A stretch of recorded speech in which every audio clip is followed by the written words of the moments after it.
Welcome back to Figs Talks Fights. I'm Brian Figueredo. Today, I've either got good news or bad news or both. Depends on which way you want to look at it. So, breaking news, Jon Jones has officially relinquished his light heavyweight title. Okay? And I must give credit to the news source that broke the news. That news source outlet was Jon Jones. He broke his own news. So, let's see what this gentleman had to say on the good old, Twitter. Anyhow, nonetheless, quoting, just got off the phone with the UFC. Today, I confirmed that I'm vacating the light heavyweight championship. It's officially up for grabs. It's been an amazing journey. Sincere thank you to all my competition, UFC, and most importantly, you fans. Because you guys are the ones he's always cared about, right? Yeah. Anyhow, Johns was getting into a little bit of trouble with the UFC, trying to renegotiate his contract and get more, mucho dineros to move up to heavyweight. Which, look, I'm all for and supporting guys that want to get paid more, okay?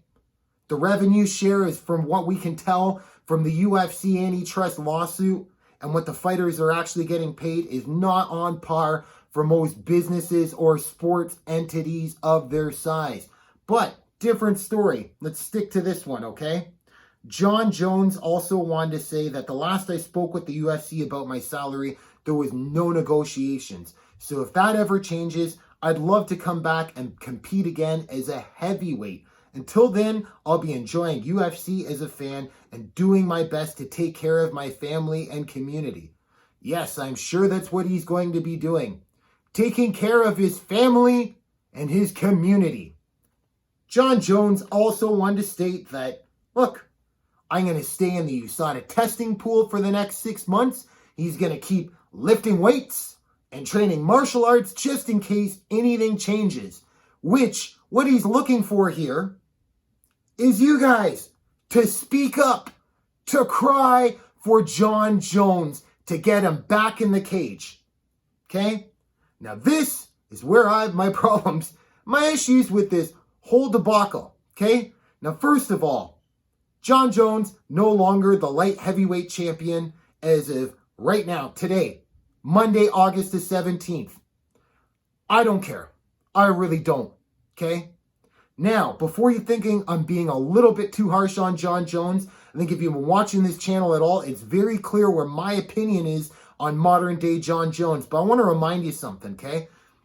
It was UFC 87, headlined by George St. Pierre and John Fitch. You had Brock Lesnar and Heath Herring on there. You had Kenny Florian taking on, it's going to bother me.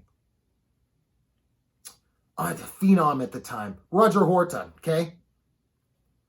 Hell of a card, but there was this young man named Jon Jones on the undercard taking on a guy named Andrew Gusmao. Great, incredible back and forth fight for this 20-year-old kid. Impressed. Then he goes on to take on Stephan Bonner on the undercard of UFC 94, St. Pierre versus Penn. Looks amazing, okay? Couldn't believe it. Stephan Bonner, and in January 2009, Stephan Bonner was still a legitimate guy at light heavyweight, okay?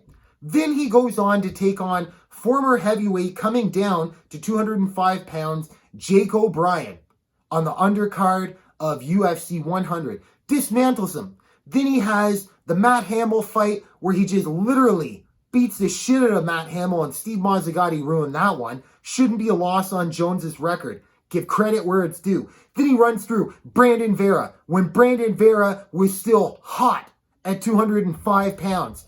Then runs through the janitor Vladimir Matyushenko. Then takes on another undefeated phenom at the time in February of 2011 named Ryan Bader. Then 2 months later, or a month and a half later, okay, on short notice, jumps in against Shogun Hua, opens up the fight with a flying knee and puts Hua away within 3 rounds. At 23 years old, man, Jon Jones had the whole world going for him, and he's ran through everybody since then. But the problem is, all the bullshit that happens outside of the cage, okay? I forgave him once, twice, 3, 4, 5 times. But it just never stops happening. Jon Jones, as a fan, has literally trained me through all his extracurricular activities to get used to not seeing him around, to get used to not watching him fight on a regular basis on pay-per-view. Is he under suspension still? Comes back, suspended again. Daniel Cormier, right? I think it was UFC 183, 184, I can't remember off the top of my head, where Cormier fought Anthony Johnson for the vacant title.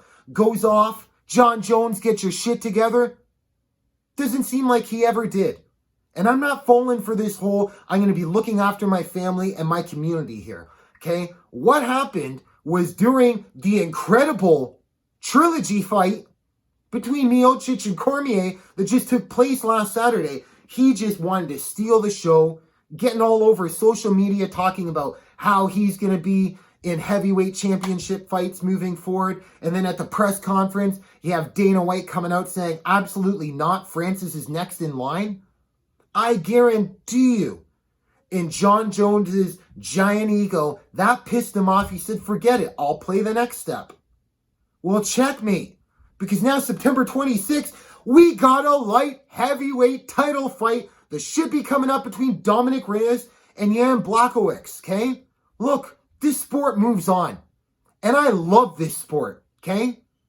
So if you're confused here wondering, you love this sport so much, Jon Jones is a GOAT. It's a shame. It's a shame that I've been conditioned to feel this way about the guy. I should be talking about, if this is him going away, let's celebrate his career. Look, I couldn't give less a shit. I couldn't. I'm glad light heavyweight may actually seem competitive, and maybe we're going to have some parity in this division moving forward. All right? Instead, it's been held up by what I should call a dominant champion, but no, it was a fucking tyrant who just would walk in and out, okay? And this whole Jon Jones, everybody's excited to see him go to heavyweight. Look, Brendan Schaub's even been talking about it, going, I don't think he's training hard. I just don't think these recent line of opponents between the Thiago Santoses and the Dominic Reyes of the world, they're not getting him excited, okay? There's nothing about it that's really going to get Jon's juices flowing. He needs a freaking Ngannou to get right in his face, okay? I'm not buying any of that shit either. He just hasn't looked the greatest since he's been passing drug tests without dick pills. Or how did you get the Turinabol in your system? We still don't know, okay? His lifelines are over with me. If you disagree, you think I'm being too harsh? I would have agreed with you 100% 3, 4, 5 years ago. Not today. Not today. If you think it, let me know in the comment section. What do you think about this debacle? Do you side with me? Could you care less? Most of the people that I've talked to, very few of them are saying, oh man, this is just a shame. Okay? It's a shame when you got great fighters that just can't stay healthy, like a Cain Velasquez. You keep getting the injury bug. That's a shame. But a guy that's literally blowing a good portion of the peak of his career, and now I'm not going to judge his lifestyle based on, look, I know plenty of people have done way worse things than freaking Jon Jones. I love them. They're great people. They're not light heavyweight champions of the world that literally have this 10 to 15 year career window to just try to keep it all together, all right? So anyhow, not much more I can say onto this. I'm looking forward to this division moving forward, all right? If Jon Jones can somehow get some more money, come back up to heavyweight, I'm going to watch it, of course. I'll watch the Eddie Bravo freaking Invitationals on his Sunday afternoon, okay? Or Submission Underground. I'll watch two guys in freaking rash guards, skin-tight rash guards, freaking rolling around, sweating all over the mats. I love combat sports, but I am sick of the Jon Jones bullshit, and hopefully, one way or another, this is the end of it. as in the end, right off into the sunset, for sure, even with the infractions he's had with USADA, Jon Jones is a top 3 GOAT. There's no doubt about it. You have to call it how it is. But if that's it for him, cool, great. If not, he comes back and he actually can keep it all together at heavyweight and goes on a tremendous run. And I'm putting out a video 2 years from now going, holy shit, I counted him out way too early. Doubtful, but I'll be happy to do so. Until then, I'm just going to start celebrating. We got Jan Blachowicz and Dominic Reyes. Can't wait to see that fight, okay? If you enjoyed the content here today, subscribe to the channel. Give it a thumbs up. If you don't like anything I have to say, give it a thumbs down and tell me why, all right? But until next time,